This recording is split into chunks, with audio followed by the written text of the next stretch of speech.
So you've got your base done, your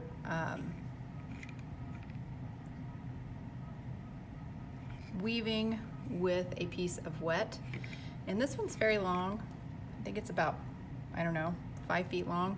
It doesn't really matter, you can use all different sizes as long as you can get around at least once. But you're going to start out with that behind it, and you want to kind of straighten these so that they're standing up straight and tall. Be careful when you do this, you don't want to break anything, okay? So I'm starting behind, and I'm using an over-under approach. So, or an under-over, I guess I should say. I'm under this one, over this one, under, over, under, over, under, over, under, over, under, and now I've met myself back up here. So before I started out under, see how that piece is behind, and this is kind of what it looks like.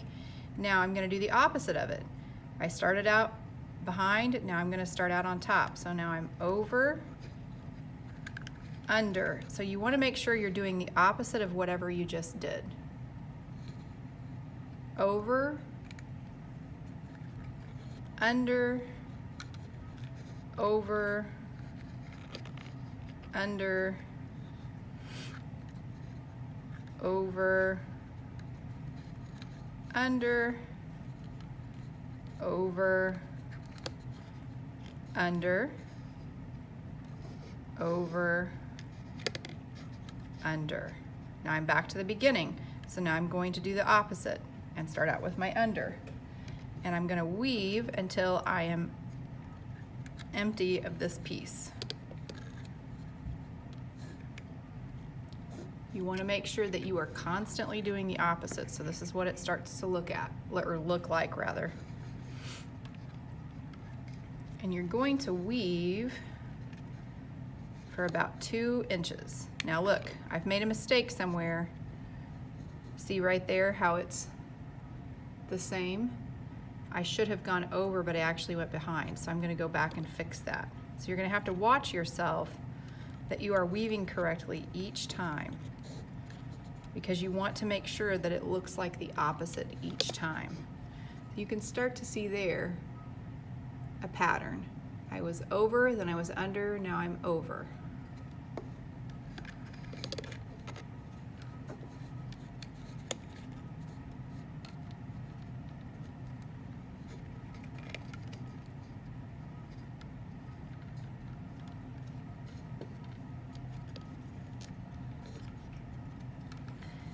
You do not want to use reed that is dry for this part either, because it will also crack.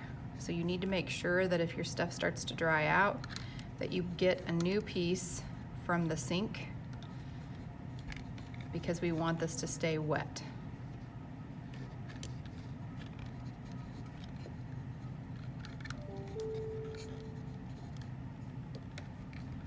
I'm coming to the end, and you'll notice this is kind of trying to bend over, so I keep trying to straighten this back out so that it goes nice and straight. I'm starting to come to the end of this weaving, this piece of the weft, and these are the warp strings that are standing up straight like macaroni noodles. Guess it's more like spaghetti noodles actually.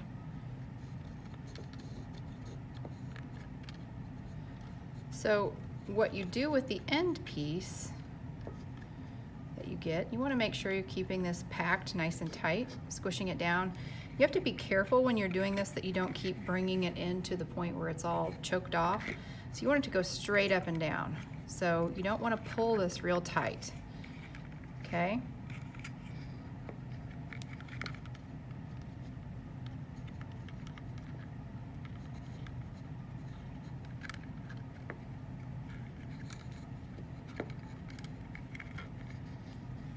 All right, so I'm getting to the end here, and I've got this little piece left, Now I want to take this piece and I want to tuck it down in, okay? So this is my end piece that I've been weaving with. Now I want to tuck it down in. And it looks like I might be able to, nope, not quite. So I'm gonna actually trim this a little bit.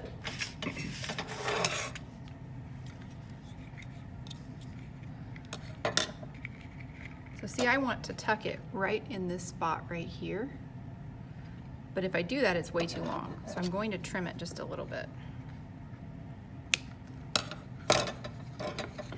And then I'm gonna take and tuck it right down in this hole with this other one that is sticking up.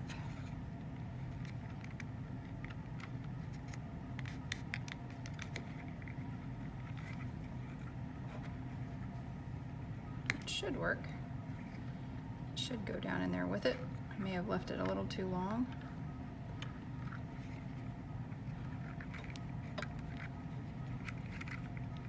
Okay, and then I'm ready to start weaving my next piece.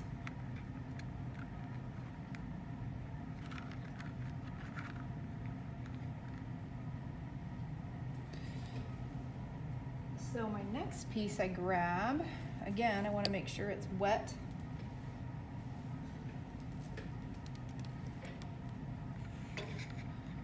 And I'm also going to tuck it, if I can make it work. Yep, here we go. So I'm under there, I need to bring that around, and I'm just gonna keep weaving this back and forth. I wanna be very careful that what I'm weaving with is wet and that I'm going opposite each time and not pulling it real tight. If I pull this real tight, see how those start to go in? So we don't wanna do that. We wanna let them be tall. And you're just gonna keep weaving until you get to 2 inches.